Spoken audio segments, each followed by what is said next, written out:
오늘 우리에게 주시는 하나님의 말씀, 구약의 한 곳과 신약의 두 곳을 보겠습니다. 창세기 32장 24절로 31절입니다.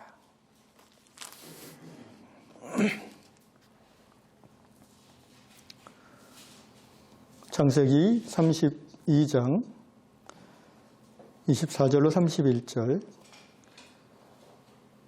제가 한 절, 여러분이 한 절 교독하면 좋겠습니다. 49쪽입니다. 창세기 32장 24절부터 31절까지 교독합니다. 야곱은 홀로 남았더니 어떤 사람이 날이 새도록 야곱과 씨름하다가 자기가 야곱을 이기지 못함을 보고 그가 야곱의 허벅지 관절을 치매 야곱의 허벅지 관절이 그 사람과 씨름할 때에 어긋났더라. 그가 이르되 날이 세려하니 나로 가게 하라. 야곱이 이르되 당신이 내게 축복하지 아니하면 가게 하지 아니하겠나이다.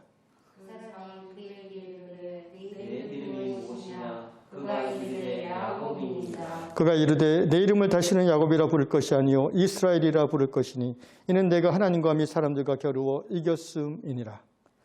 야곱이 이르되 당신의 이름을 알려주소서. 그 사람이 이르되 어찌하여 내 이름을 묻냐 하고 거기서 야곱에게 축복하니라. 그러므로 야곱이 그곳 이름을 브니엘이라 하였으니 그가 이르기를 내가 하나님과 대면하여 보았으나 내 생명이 보존되었다 함이더라. 다 같이 그가 브니엘을 지날 때에 해가 돋았고 그의 허벅다리로 말미암아 절었더라. 아멘. 신약의 말씀 사도행전 2장 36절 한 절을 읽도록 하겠습니다. 제가 읽겠습니다. 그런즉 이스라엘 온 집은 확실히 알지니 너희가 십자가에 못 박은 이 예수를 하나님이 주와 그리스도가 되게 하셨느니라 하니라. 아멘. 히브리서 11장 21절 말씀 한 곳 더 봅니다. 신약 히브리서 11장 21절. 믿음으로 야곱은 죽을 때에 요셉의 각 아들에게 축복하고 그 지팡이 머리에 의지하여 경배하였으며. 아멘. 야곱을 통해 본 신앙의 성숙이라는 제목으로 하나님의 말씀을 전하겠습니다. 사형리라는 전도 소책자를 사용해 보신 적이 있거나 또는 그걸 사용해서 전도를 해 보신 적이 있는지 모르겠습니다.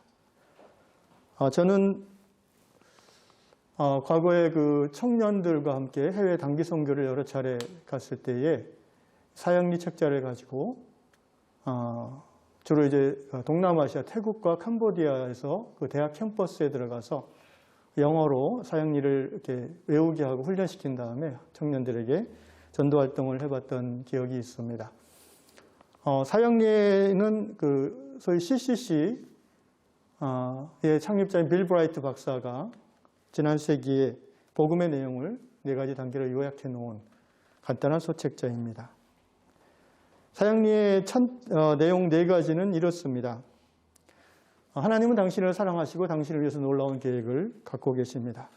두 번째, 그런데 인간은 죄인이기 때문에 하나님과 단절되어 있고 그래서 이 하나님의 사랑과 하나님의 계획을 알 수도 없고 누릴 수도 없습니다. 어떻게 해야 되겠습니까? 그래서 예수께서 이 땅에 오셨습니다. 예수님이 당신을 향한 하나님의 계획을 이루어 주시고자 당신의 모든 죄의 문제를 십자가에서 해결해 주셨고 부활하셨습니다. 마지막으로 그러므로 당신은 예수님을 개인적으로 당신의 그리스도와 구주로 받아들이시고 하나님께서 당신을 향한 그 사랑의 계획과 형통함을 누리실 수 있기를 바랍니다. 이러면서 이제 마지막에 이제 함께 예수님을 지금 바로 이 시간에 주님으로 우리 받아들이지 않겠습니까? 이러면서 이제 같이 Let's pray 하면서 이제 기도하는 거죠.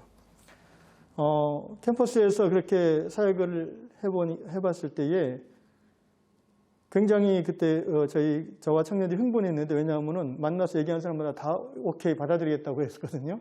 그래가지고 다들 흥분해가지고 와 성령의 기적이다 하면서 그리고 이제 그 3일 동안 그렇게 하루에 한 5시간씩 전도 활동을 한 다음에 그들을 마지막 날 저녁에 초대했습니다. 아마 저희가 영접시킨 사람이 거의 100명이 됐을 겁니다. 한 15명 청년들하고 제가 돌아다니면서 그래서 우리는 집회 때 100명이 차고 넘칠 줄 알았어요. 그래서 예배당이 너무 작은 걸 걱정했습니다. 그런데 막상 당일날 저녁 7시 반이 되니까 6명만 와 있습니다. 그 선교사님한테 이게 어떻게 된 거냐 물어봤더니 원래 태국 사람들은 외국인이 뭘 얘기하면 거절을 못 한다고. 그래서 웃으면서 다 오케이 한다고. 근데 실제 약속은 안 지킨다고. 오늘 우리 신앙에 있어서 가장 큰 문제점은 바로 사형리의 마지막 부분에서 머물러 있다는 것입니다. 예수를 나의 구세주로, 그리스도로, 그리고 나의 주인으로 영접했지만 그것이 단순한 지적 동의에 머무를 때가 많다는 것이죠. 또는 어떤 사람은 비슷한 수준에서 문화적 크리스찬이라고 합니다. 소위 모태신앙, 기독교 집안에서 태어나서 어린 시절부터 자연스럽게 교회 생활, 신앙 생활을 하는데 문제는 거기에서 늘 머물러 있다는 것입니다. 그래서 교회는 세상을 변화시킬 수 있는 능력을 소유해야 되는데 그 능력은 바로 성도의 삶에서 나타나는 것입니다. 그리고 그 성도의 삶의 능력은 예수 그리스도 주님의 그 주 되심을 얼마나 삶 가운데 받아들이고 행동하느냐에 따라 나타나는 것이죠. 그런데 우리의 신앙은 주로 이 cultural Christian, 문화적으로 기독교라는 종교에 익숙할 뿐이고 또는 지적으로 네, 동의합니다. 예, 성경이 그렇게 말하지요. 예, 저희 아버지 어머니가 그렇게 믿습니다. 저도 그렇게 생각합니다. 뭐 이런 식으로 정도로 우리의 신앙이 거기서 머물고 있는 경우가 많다는 것입니다. 이것이 오늘 한국교회가 약해진 가장 큰 이유가 아닌가 생각합니다. 저는 오늘 야곱의 인생을 쭉 살펴보면서 야곱의 신앙이 어떻게 성장하고 발전했는가, 그리고 야곱의 신앙의 시작은 어떻고 과정은 어떻고 그리고 그 끝은 어떤가를 보면서 오늘 우리의 신앙이 어느 정도의 위치에 있고 그리고 앞으로 어떻게 나아가야 될지를 살펴보고 싶습니다. 야곱의 신앙은 크게 4단계로 저는 분류할 수 있다고 봅니다. 첫째는 소위 모태신앙의 단계죠. 그리고 모태신앙이 요새 어떤 의미로 많이 쓰이자면은 목사님이 뭐 좀 하라고 얘기하면은 저는 못해요라는 모태신앙으로 이해되고 있다고 합니다. 아마 야곱의 젊었을 때의 신앙도 그 정도가 아니었나 싶습니다.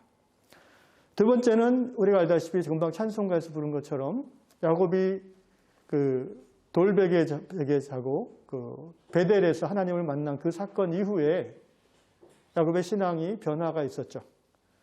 저는 그 단계를 모태신앙의 단계에서 이제 진정한 신앙의 단계로 변화된 야곱으로 보고 싶습니다. 그래서 신앙의 야곱 이렇게 이름 지어봤습니다. 세 번째로 야곱의 신앙이 한 단계 업그레이드된 그런 사건은 바로 야복강가에서 하나님을 만난 사건이죠. 비로소 그 시점에서 야곱은 더 이상 야곱이 아니라 이제 이스라엘로 이름 지어졌습니다. 그리고 마지막 야곱의 신앙 4번째 단계를 저는 여수론의 단계로 보고 싶습니다. 여수론이라는 말은 이제 신명기와 이사야서에 나오는 말인데 이스라엘 민족을 가리킬 때 야곱의 족속이라고도 하고요. 그 다음에 이스라엘이라고도 합니다. 그리고 신명기와 이사야서에서는 이스라엘을 가리켜서 여수론이라고도 합니다. 이것은 다 야곱이란 인물의 이름과 관련된 거예요. 여수론이란 말은 하나님의 사랑받는 자라는 뜻입니다. 야곱은 그 마지막 신앙의 단계에서 정말 하나님의 사랑에 깊이 깊이 잠겨서 그 삶을 하나님께 마지막으로 드렸던 그런 신앙의 사람이었습니다. 자, 첫 단계를 살펴보겠습니다. 모태신앙, 지적 동의의 단계, 문화적 신앙인.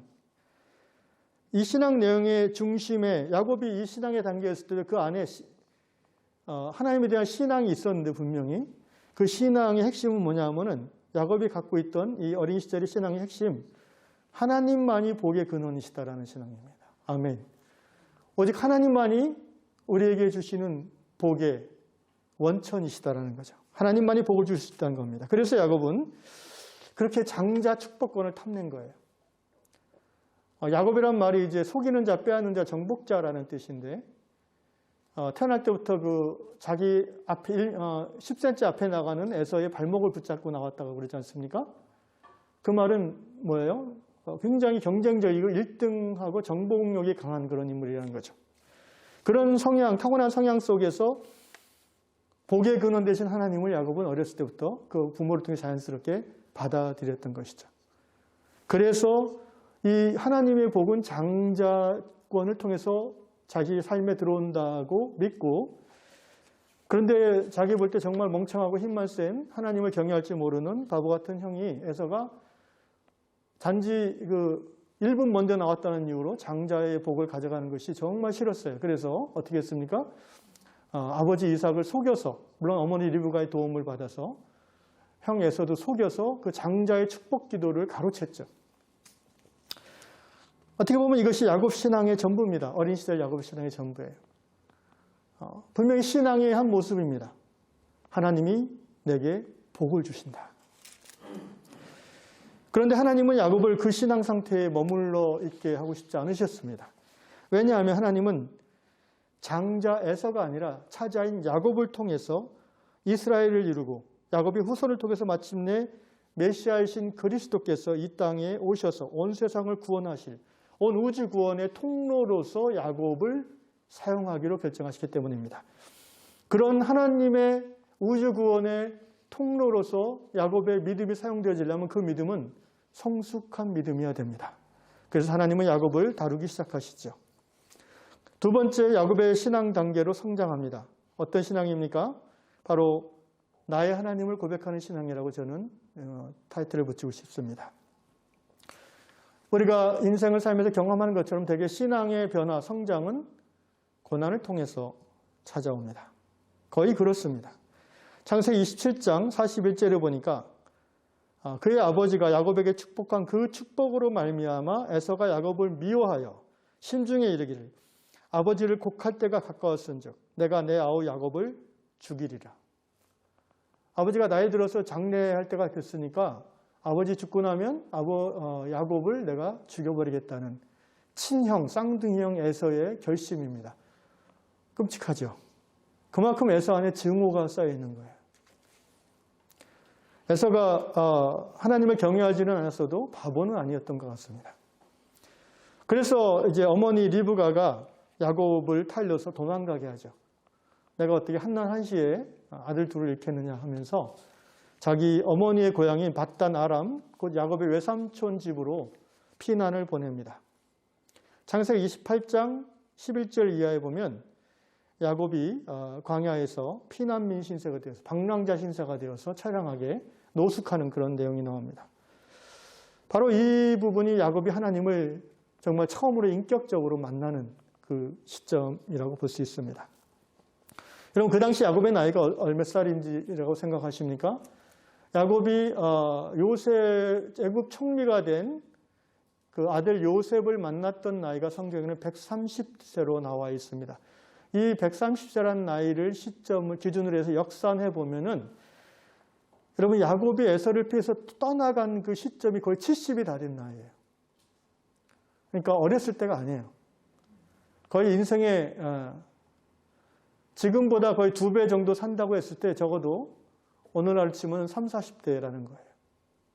완전히 성인이 된 다음에 형의 협박을 피해서 도망가는 신세가 되었습니다. 그때 야곱이 하나님을 만나죠. 우리가 잘 아는 그 사닥다리가 보이고 천사가 오르락내리락 하는 그 장면입니다. 야곱이 이곳이 정말 하나님의 집이었구나라고 감탄하면서 그 지역 이름을 원래 루스인데 벳엘, 하나님의 집이라고 이렇게 이름을 지었죠. 그러면서 자기가 베고 자던 그 돌 베개를 세워서 비석을 삼고 거기다 기름을 부어서 제사를 드리면서 이렇게 기도합니다. 창세기 28장 20절로 22절의 야곱의 기도입니다. 야곱이 서원하여 이르되 하나님이 나와 함께 계셔서 내가 가는 이 길에서 나를 지키시고 먹을 떡과 입을 옷을 주시어 내가 평안히 아버지 집으로 돌아가게 하시오면 여호와께서 나의 하나님이 되실 것이요. 여호와께서 나의 하나님이 되실 것이요. 내가 기둥으로 세운 이 돌이 하나님의 집이 될 것이요. 성전이 될 거라는 거죠. 하나님께서 내게 주신 모든 것에서 10분의 1을 내가 반드시 하나님께 드리겠나이다 하였더라. 이것이 바로 나의 하나님을 고백하는, 하나님을 인격적으로 받아들인 그런 신앙의 고백이라 할 수 있겠습니다. 한마디로 하면 정말 하나님을 믿는 사람이 된 거죠. 이전까지는 부모의 하나님이었고요. 내게 복 주시는 하나님이었고요. 그 하나님에 대한 어떤 깊은 경외감은 없었어요. 그런데 처량한 인생의 시기를 지나가면서 노숙자의 신세를 경험하면서 하나님께서 그 야곱의 꿈에 찾아오셨고 비로소 하나님을 만난 거죠. 그리고 하나님께 고백하는 거죠. 나의 하나님이시나이다. 두 번째로 10의 1을 하나님께 바치겠나이다 라는 고백을 드립니다. 여러분, 이러한 이 신앙의 2단계, 구약시대 이스라엘 백성의 신앙이 이 수준에서 늘 머물러 있었습니다. 구약성경을 자세히 읽어보십시오, 여러분. 적어도 이스라엘 나라는, 유대 나라는 나라가 망하기 전까지는 제사를 멈춘 적이 없습니다. 나의 하나님을 나의 주로 고백하면서 예배드리는 그 신앙이 계속 이어졌다는 것입니다. 야훼 하나님을 믿었습니다. 그런데 구약의 선지서들을 보면 이스라엘과 유다의 말기에 보면 어떻습니까? 하나님이 이스라엘과 유다를 이렇게 책망하시는 내용이 많이 나오죠. 선지자를 통해서. 책망하시는 그 이유의 중심에 뭐가 있는지 아십니까?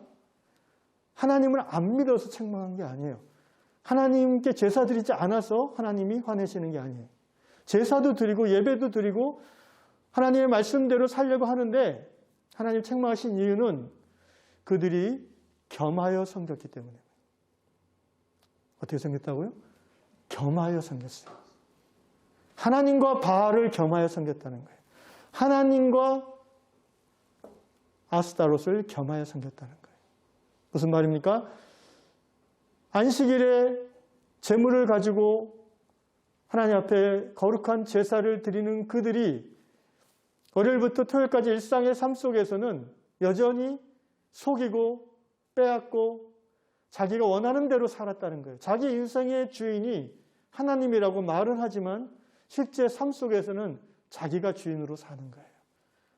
필요에 따라서는 하나님의 말씀을 슬쩍 밀어놓고 돈을 택하기도 하고 필요에 따라서는 율법의 조항을 슬쩍 뒤로 밀어놓고 부덕덕한 쾌락을 움켜쥐는, 그러면서 양심의 찔림이 되니까 다시 또 더 좋은 재물을 가지고 와서 하나님 앞에 제사들이 지내는, 하나님이 선지자를 통해서 분노하신 이유는 바로 여기에 있습니다.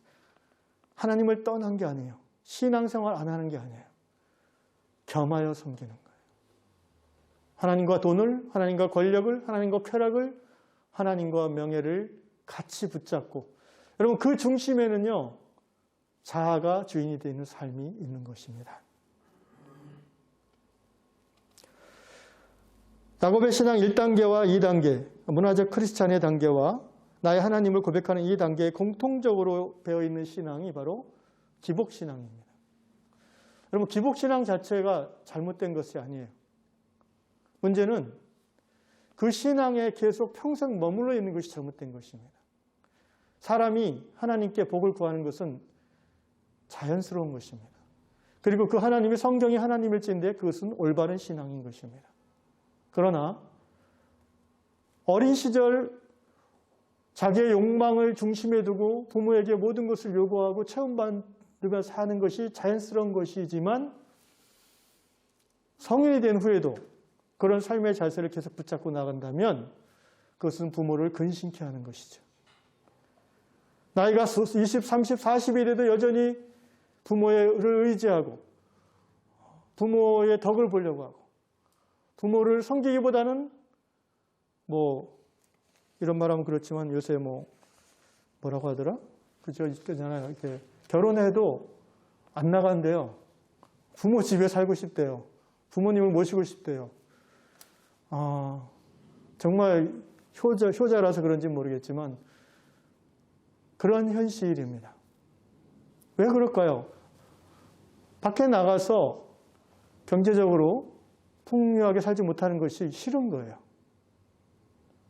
그것으로 해서 자기의 자존감을 세우기 어려운 거예요. 이것이 기복신앙입니다. 또 이 1단계, 2단계 야곱의 신앙에 공통적으로 녹아있는 부분이 바로 종교적 열심입니다. 종교적 열심. 종교 생활로서의 기독교의 굉장히 열심입니다. 그렇지만 일상 속에서 하나님 말씀대로 사는 것은 소극적이지요. 왜? 하나님도 따르고 세상도 따르기 때문입니다.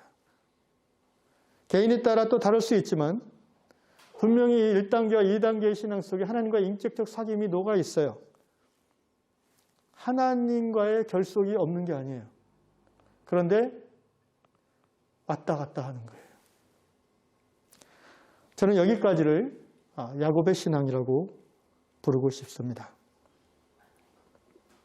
이 야곱 신앙의 특징이 말씀드렸다시피 야곱의 이름 그대로입니다. 야곱의 이름의 뜻이 뭡니까? 속이는 자, 정복하는 자. 정복자예요. 자기 인생을 자기가 주도적으로 이끌어가서 세상 가운데 우뚝 쓰려고 하는 거예요. 이런 분들이 예배 드리는 거 좋아하고요. 교회 봉사도 많이 할 수 있습니다. 윤리 도덕적으로 어느 정도 우수합니다. 그러나 삶의 방식은 여전히 세속적입니다. 여전히 자아중심적이고요. 또 종교적인 편협함이 좀 심한 분들은 교회에서 높은 위치에 있으면서도 굉장히 협소하고 세상 안에서 이렇게 조화를 이루지 못하는 편협한 인격의 소유자로 나아갈 수도 있습니다. 오늘 한국 교회가 안타까운 이유가 여기 있습니다. 이런 분들이 교회에 많다는 것입니다. 이런 분들이 목사 되고 장로 되고 권사도 되고 집사도 되고 다 합니다. 어떻게 보면 이 야곱의 단계에서 헌신자가 되고 또 항존직이 되는 것이 당연한 일이기도 합니다. 솔직히 그 정도 신앙 없이 어떻게 교회를 섬길 수 있겠습니까?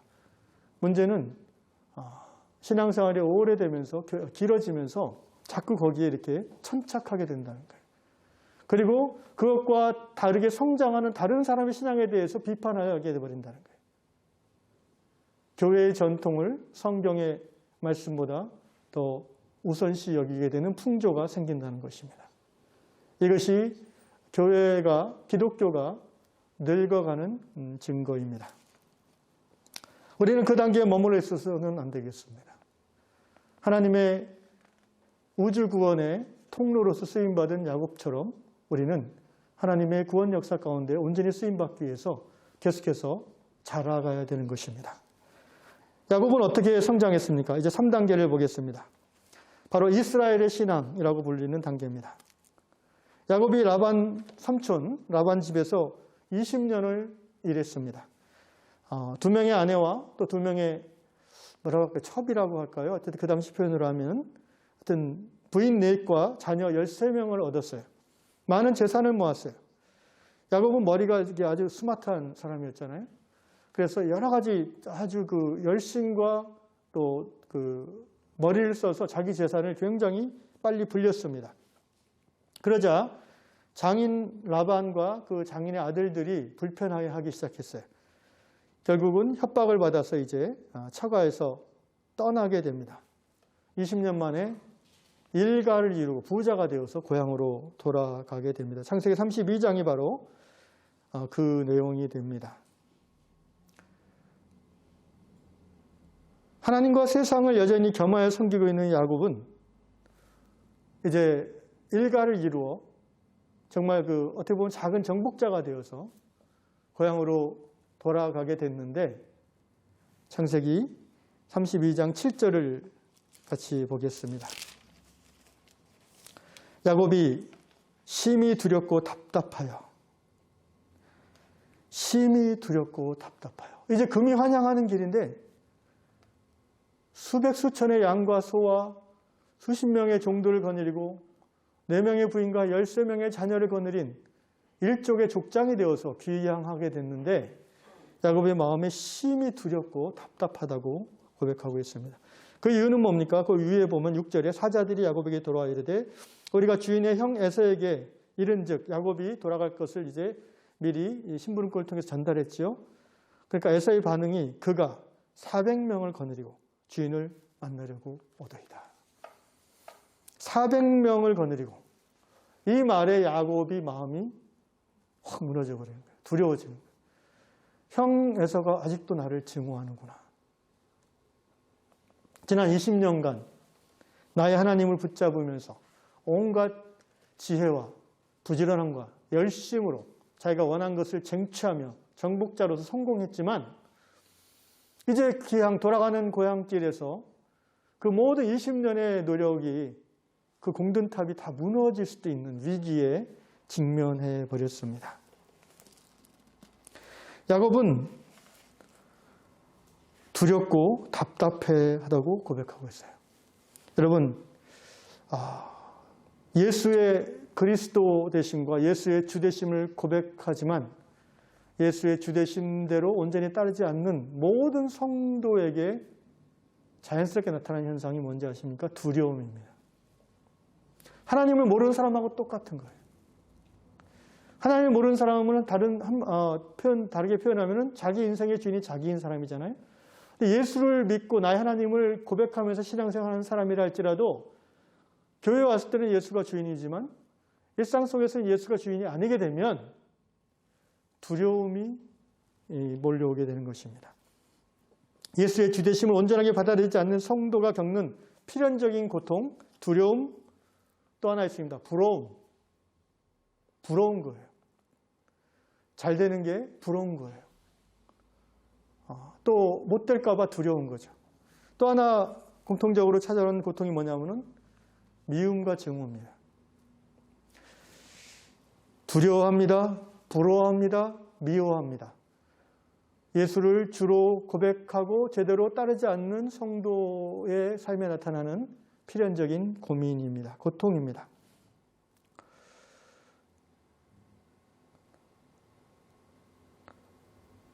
하나님을 모르는 세상 사람들도 그런 고통을 겪죠.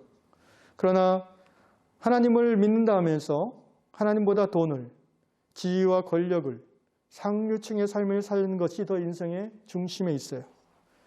노후의 웰빙의 삶을 살지 못할까 두려워합니다. 자녀들이 공부를 못하면, 자녀들이 자기 기준에 이르지 못하면 마치 인생 끝난 것처럼, 실패자가 된 것처럼 낭망합니다.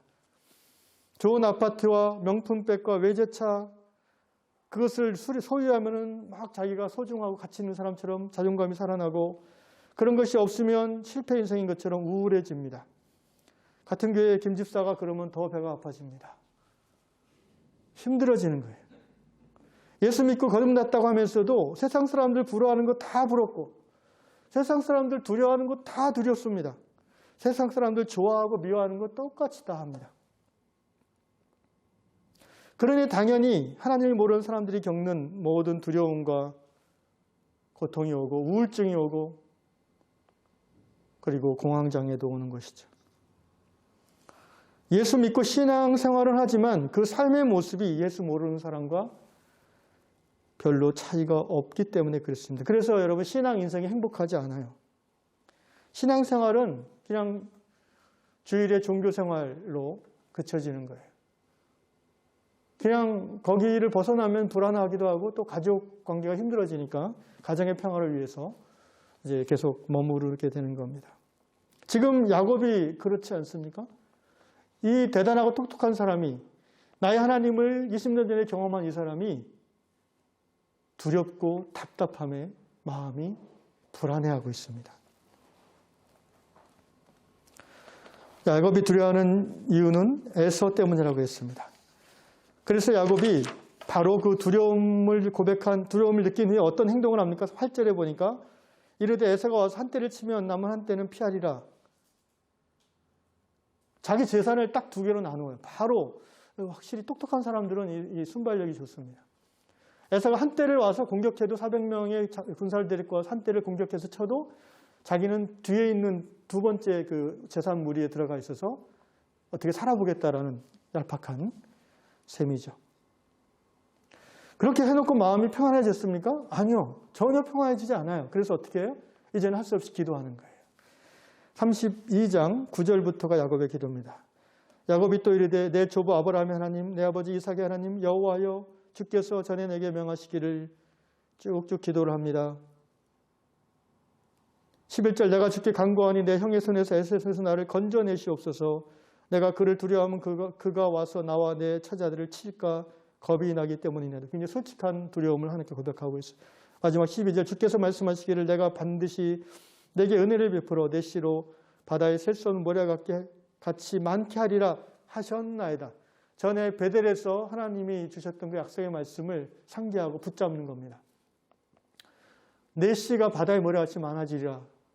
그 약속을 지금 지켜주십시오라는 거예요. 자, 이렇게 기도하고 나서 이제 정말 야곱이 마음이 편해졌는가? 그렇지 않아요. 그 다음 13절 보니까 원래 신앙이 좋으면서 머리가 좋은 그러나 예수의 주되심을 온전히 살아내지 못하는 사람들의 특징이 기도도 하고 세상적인 방법도 다 동원하는 거예요. 야곱이 어떤 방법을 동원합니까? 일종의 뇌물 릴레이를 합니다. 시간차 뇌물 공세라고 하죠. 굉장히 인간의 심리를 잘 파악하고 이용하는 지혜죠. 그러니까 선물을 몇 단계로 나눠서 1차, 2차, 3차 이렇게 시간차를 두고 보내는 거예요. 그러면 사람의 마음이 선물을 받으면 조금씩 누그러지게 돼 있거든요. 근데 처음에 선물보다 두 번째 선물이 더 커요. 그리고 세 번째가 더 커요. 이러면은 사람의 마음이 좋은 마음이 생기게 되는 심리를 이용하는 거죠. 자, 그렇게까지 해놨어요. 할 수 있는 모든 것을 다 했어요. 그리고 24절에 보니까 야곱은 홀로 남았더니 이제 그 시간차 선물 공세를 다 계획해 놓고 이제 자기 가족들을 이제 야복강을 건너게 해요. 그리고 모든 소유들 다 건너게 해요. 왜냐하면 강이 있으면 추적을 하기가 좀 어렵잖아요. 그 다음에 자기는 이제 이쪽 건너편에서 홀로 남았더니 24절 야곱은 홀로 남았더니 어떤 사람이 날이 새도록 야곱과 씨름하다가 여러분 모든 할 수 있는 말을 다 해놓고도 마음이 두렵고 답답한 거예요. 그래서 홀로 이제 하나님 앞에 나아가는 야곱의 모습을 강가에서 밤에 홀로 무릎 꿇고 얼굴을 땅에 받고 하나님을 찾는 이 야곱의 모습을 생각해 보십시오. 혹여 우리의 삶 가운데에도 이런 때가 있지 않았는지 돌아보고 싶습니다. 하나님은 야곱이 하나님을 찾고 무릎을 꿇을 때에 찾아오셨습니다. 32장 24절 야곱은 홀로 남았더니 어떤 사람이 날이 새도록 어떤 사람이 찾아왔어요. 그 캄캄한 밤에 강가에 혼자 있는 야곱에게 어떤 사람이 어떻게 알고 왔겠습니까? 하나님이 보내신 거죠. 또는 하나님 자신이시죠. 여러 가지 신학적 해석이 가능하지만 어쨌든 하나님을 드러내는 사람 또는 하나님 자신이라고 볼 수 있습니다. 그런데 이 사람이 다짜고짜 야곱과 함께 씨름을 시작합니다. 레슬링을 해요. 레슬링을 밤새 하다가 25절에 보니까 자기가 야곱을 이기지 못함을 보고 하나님이 야곱을 이기지 못하겠어요? 이기겠죠. 근데 이 말은 야곱이 날 살려주지 않으면 나는 안 놓습니다라는 그 하나님 앞에서의 그 간절함을 하나님이 보신다는 거죠. 보셨다는 거죠. 그래서 그것을 이기지 못한다고 표현했고 야곱의 허벅지 관절을 쳤어요. 소위 환도뼈라고 옛날 개혁성경에 되어 있죠. 허벅지 관절이 이렇게 어긋났어요. 부러졌다기보다는 어긋났다고 볼 수 있죠. 이 사람의 이 환도뼈, 허벅지 관절 이 부분은 이 골반과 이 장단지 뼈가 연결되어지는 부위인데 우리 신체 중에서 가장 강력한 뼈고 가장 큰 뼈고 그리고 둘러싼 근육이 가장 질긴 근육이라고 합니다. 그것을 하나님이 툭 쳐서 부러뜨린 건 아니고 약간 벗어나게 했다는 것은 야곱에게 시사하는 바가 있는 것이죠. 우리 몸에 가장 강력하고 가장 힘센, 가장 튼튼한 것을 쳐서 위골시켰다. 야곱의 입장에서는 자기가 지금까지 하나님을 경외하고 믿는다 하면서도 여전히 자기의 지식, 자기의 경험, 자기의 힘, 자기의 재산, 자기의 지위를 믿고 살았죠. 이제 그것을 하나님이 치셨다는 겁니다. 그런 다음 야곱에게 하나님께서 그 사람이 이렇게 말합니다. 내 이름이 뭐냐? 야곱입니다. 28절 내 이름을 다시는 야곱이라 부를 것이 아니요 이스라엘이라 부를 것이니 이는 내가 하나님과 및 사람들과 겨루어 이겼음이니라. 이스라엘이라는 히브리어는 주도하다, 다스리다는 뜻입니다. 엘은 하나님이란 말이죠. 네가 이제 네 스스로의 정복자, 네가 인생의 네 스스로의 주인이 되는 삶에서 하나님이 주도하시고 다스리는 삶을 사는 자, 이스라엘로 변화되었다라는 하나님의 선포입니다. 이제 야곱은 진정 자신의 인생을 하나님께 온전히 맡겨드리는 사람이 되었다는 것입니다. 지금까지 사기치고 뺏고 강탈하며 자기 주도로 세상의 성공자가 되는 것이 인생의 목적이었던, 그러면서도 나의 하나님을 믿고 하나님께서 복 주심을 바랬던 그 야곱이 이제 인생 중반의 나이에 내가 아무리 애쓰고 노력해도 안 되는 것이 있구나라는 것을 고백하고 하나님 앞에 자신의 삶을 온전히 맡겨드리는 이 사건입니다. 여러분, 이것 하나님께 내 인생의 주도권을 맡겨드리는 것을 이제 신약의 용어로 하면은 주대심이라고 고백합니다. 로드십이라고 하죠. 내 인생의 주인이 내가 아니라 예수님이시라는 거예요. 사실 우리가 처음 예수 믿을 때 이 고백을 다 드립니다. 우리가 예배 전에 찬양했던 것처럼 예수는 그리스도, 예수는 주. 요한복음에 나오는 도마의 고백이죠. 나의 주, 나의 하나님이시나이다. 원래 주인이란 말은 헬라어로 퀴리오스인데 내가 당신을 퀴리오스라고 고백하면 나는 당신의 둘로스, 노예가 되는 거예요. 노예는 자기 주관이 없습니다. 없어야 됩니다. 주인의 뜻을 늘 의지하고 순종하고 살아갑니다.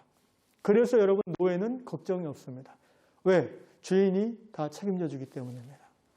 우리가 예수를 주 하나님을 고백하고 하나님을 사랑한다 하면서 여전히 인생 가운데 걱정과 고민과 우울함이 있는 이유는 온전히 이 주되심대로 살지 않기 때문입니다. 야곱은 이제 이스라엘, 하나님이 주도하는 자의 삶을 새롭게 시작하게 되었습니다. 이것이 야곱 신앙의 3단계 이스라엘의 신앙이라고 저는 생각합니다. 마지막으로 야곱 신앙의 4단계는 여수론의 단계라고 했습니다.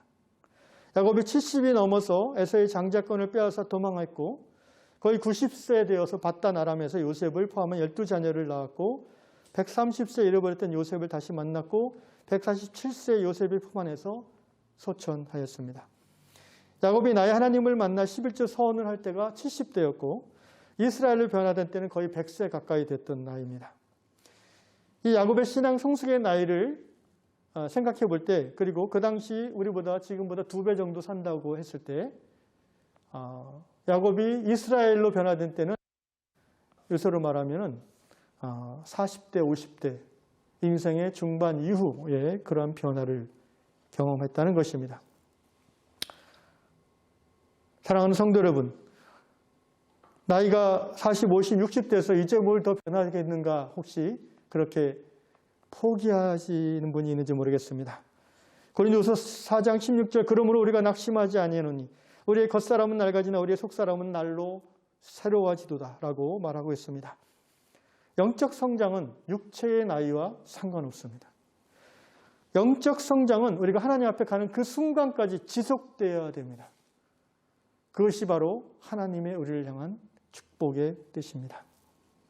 속사람이 새로워지는 것이 영적 성장이며 마음이 새로워져서 변화를 받아 하나님 앞에 산 제물의 삶을 깊이 있게 살아가는 것, 그것이 성장입니다. 성숙이고요. 이 땅에 사는 마지막 그날까지 예수가 구원의 하나님이시며 예수가 내 삶의 주인 되심을 일상 속에서 실천함으로 날마다 성장해가는 이스라엘의 신앙인으로 살아가는 여러분 될 수 있기를 주의 이름으로 축원합니다. 11에서 11장 21절을 읽고 마치려고 합니다. 오늘 마지막 읽었던 본문, 믿음으로 야곱은 죽을 때 요셉의 아들에게 축복하고 그 지팡이 머리에 의지하여 경배하였으며, 야곱이 147세에 죽었습니다. 여러분, 야곱이 죽을 때 마지막 한 행동이 뭡니까? 마지막 한 행동, 마지막 했던 것은 요셉의 자녀들을 축복했어요. 자기 자손들을 축복했고요. 그리고 야곱이 했던 그 마지막, 여러분 죽기 전에는 사람이 힘이 없잖아요. 그러니까 누워서 죽잖아요. 되게. 서서 죽는 분 봤나요? 되게 다 누워서 죽어요. 그런데 야곱은 오늘 신기하게 억지로 일어났다고 그랬어요. 그 지팡이 머리에 의지하여, 지팡이 머리는 지팡이가 이 정도 되니까 머리에 의지하려면 여기에 걸었다는 거죠. 이렇게. 그리고 섰다는 거예요. 서서 경배하였다고 그랬어요. 그 삶의 마지막 힘을 짜내서 그 삶의 마지막 호흡으로 육신을 가지고 이 땅에 있는 그 마지막 순간에 야곱이 한 행동이 무엇입니까? 예배드림이었습니다.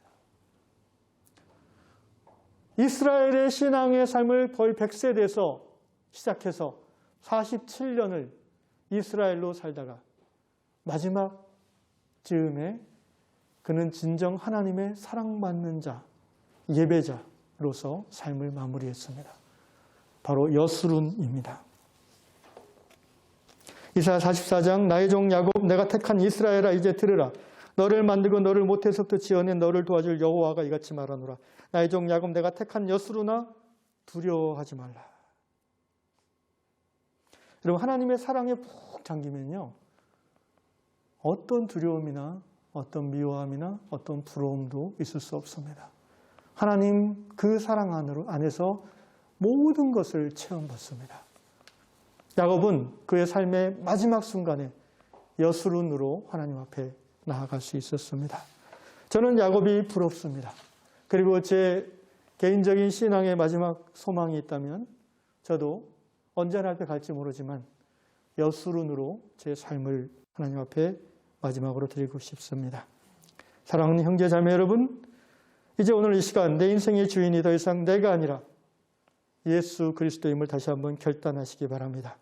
하나님이 내 삶의 주인 되심을 고백하면서 이제 내 삶의 주도권을 주님께 맡김으로 더 이상 야곱으로 살지 말고 이스라엘로 살기로 결단하시기를 바랍니다.